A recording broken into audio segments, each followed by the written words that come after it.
Alright guys, we're going to roll right into the next video. The first thing I want to do is get this car up in the air and put them on our new race blocks. After that I got to clean up the shop a little bit. We're going to vacuum around. I got to pull all the parts out from underneath the car. I mean, I got a really limited amount of space. And as you guys can see, if I pan around a little bit, the garage is basically a disaster. I got parts laying everywhere. There's our race blocks there. They're soon going to be under the car, but the car's also on a little bit of a slant, and that's so I can walk around and everything like that. So it's kind of like crampy in here lately, but that's all right. We're going to work through it. We're going to get a lot of our tools put away, cleaned up around here, just as soon as we get this car up in the air. So why don't you stick around and check us out.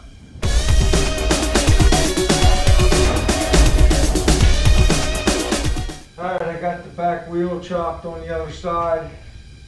I got the jack blocked up. This has got to come up pretty high. So we're going to just come up nice and easy and see how it goes.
Well, at least everybody got an idea what it'll look like doing a wheel stand.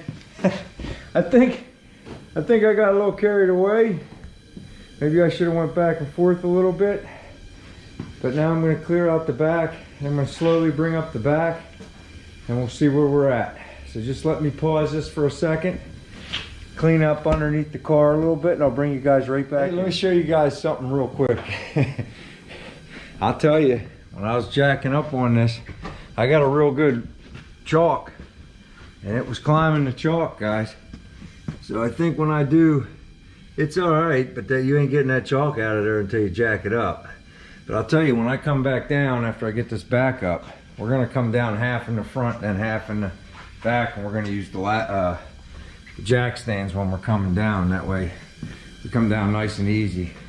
I think that's too big of a move, because I went with the highest blocks I could get, which was 12-inch, and that was you know, that's a big move all at once. But man, tell me how cool that looks, guys. Let me stand back, give you an idea of what this bad boy's gonna look like when she's doing a wheel stand. Ain't that tough enough for you guys? That's cool, huh? All right, well, let me get the jack set up under there, and we'll start bringing the back up together in just a minute. All right. Hey guys, I apologize. I started going. I didn't set it down yet, but I got it jacked up, and I realized I forgot to turn the camera on. It's kind of sketchy. I got a couple blocks on the jack, and I had to lay on my side and stay clear, and I jacked her up, but it's up in the air. So I'm gonna set the jack down and then we'll walk around the car together and look at it, and then I'm gonna clean up the shop for a little bit. All right, so hang on a second here. I apologize guys, but it was just me jacking on the jack.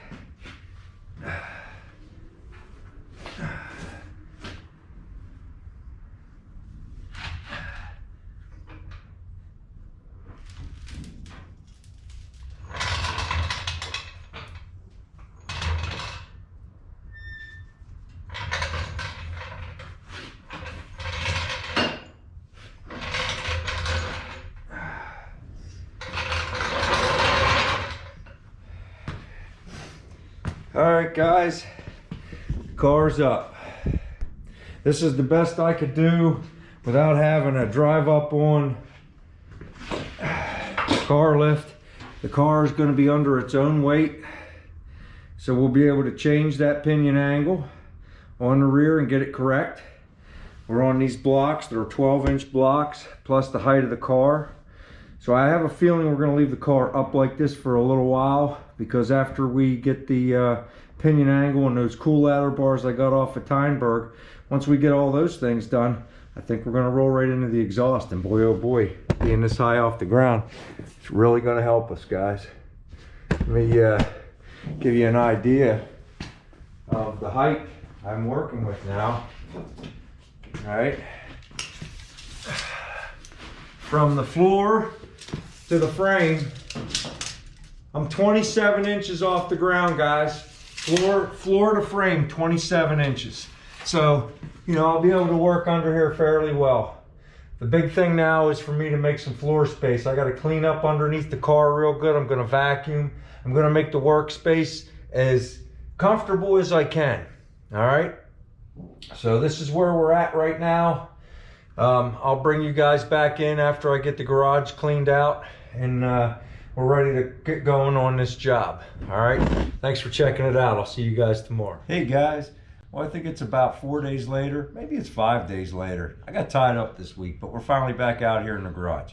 And I'm about ready to mess around with this pinion angle. But before I do, I wanted to tighten up on the spring package I put in. I guess it was about a year ago, give or take.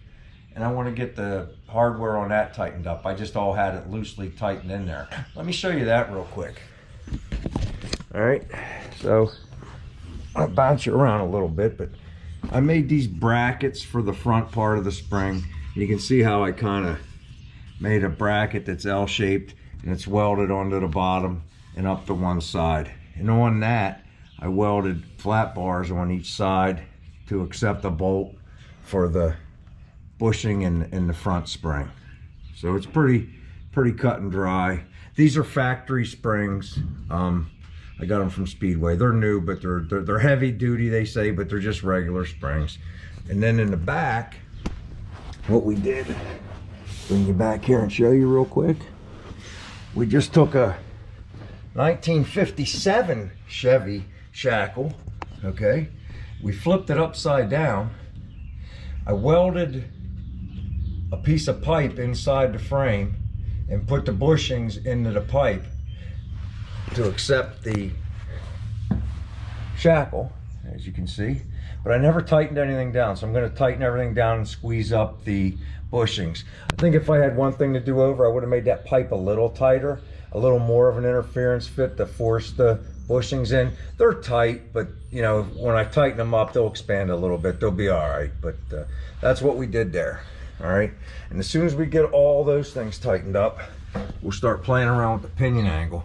You can see I just have the perches just sitting on here, and I use the U-bolts to clamp them up tight just to kind of hold it, but I haven't even checked what the pinion angle is. Right now it looks to me like it's pointing down, so it's not even close to right.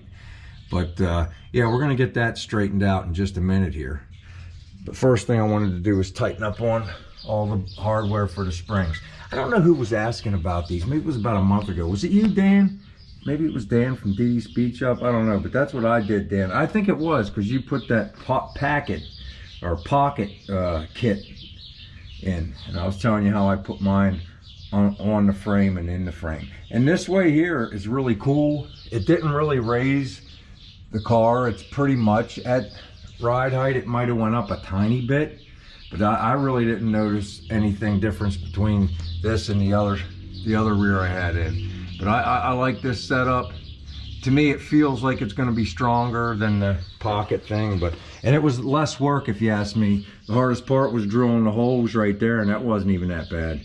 I even got a video of how I did that, and I'll provide a link up in the corner of the video for you guys. It's really old and it's horizontal from my phone, but and it was when I first started making videos, but you guys will get the gist of it. All right, so give me a minute to get those bolts tightened up, and then I'll set up for the pinion angle and bring you guys back in. All right, guys, well, we're gonna zero out this digital protractor that my friend Bart lent us. Thanks, Bart. And we're gonna check our pinion angle. So the first thing I'm going to do is I'm going to zero it out here on the frame on a vertical. All right, once I've achieved that zero, I'm going to bring the scale over to the front of the motor. On these bolt holes are kind of machined, and I'm reading 5.1 back, around 5.2. It bounces around between 5 and 5.3, but we're reading 5 degrees, 5.1, 5.2. I don't know about the calibration of this, but that's a good number for us. All right, so now I'm going to bring it to the tail of the transmission, and we're going to check it there together. So let me bounce you around on the camera a little bit while I'm holding this protractor, the camera. So you please just give me a second and bear with me. So now I got the camera under here. I believe I have it facing the tail of the transmission. All right, I like measuring it the way we're doing it right now because these are all machine surfaces, so we're really close. I mean, those bolt holes out front on the motor weren't perfect, but they're really close. So as I check it here at the transmission, it bounces around between 4.9 and 5.3, and it's just me holding the scale, but we're holding it the best we can. All right, so that's a good number. Then I'll bring it back to the rear here, and you'll notice I put a jack there with a piece of wood, and then I loosened up our U-bolts, and I jacked on the jack until I got the desired number we were looking for, which was 5.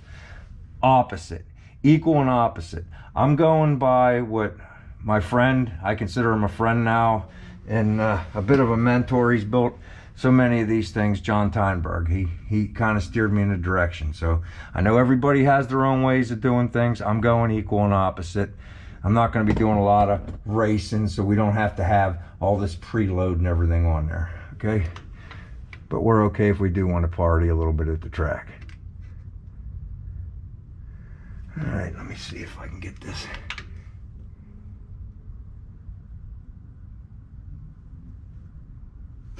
Right now, bring the camera over to you guys, let you look at it.